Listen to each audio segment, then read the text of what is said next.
The police have acquired CCTV footage of Sourabh Madan Mithu, a local councillor's son who organised the Dussehra event and ended with that took life of 61 spectators on a railway track in Amritsar, escaping soon after the tragedy occurred on Friday night. The clip shows Mr. Mithu leaving his home in an SUV. Deputy Commissioner of Police A.S. Pawar said his Dussehra committee had asked for permission to hold the event, for which we gave a conditional no objection certificate that becomes applicable only after you get the corporation's nod. However, Amritsar Police Commissioner S.S. Srivastav said the police have not questioned Sourabh Madan, who has now gone underground.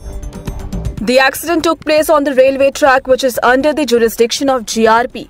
We cannot do anything. Secondly, Chief Minister Amritsar Singh has ordered a magisterial inquiry in the case.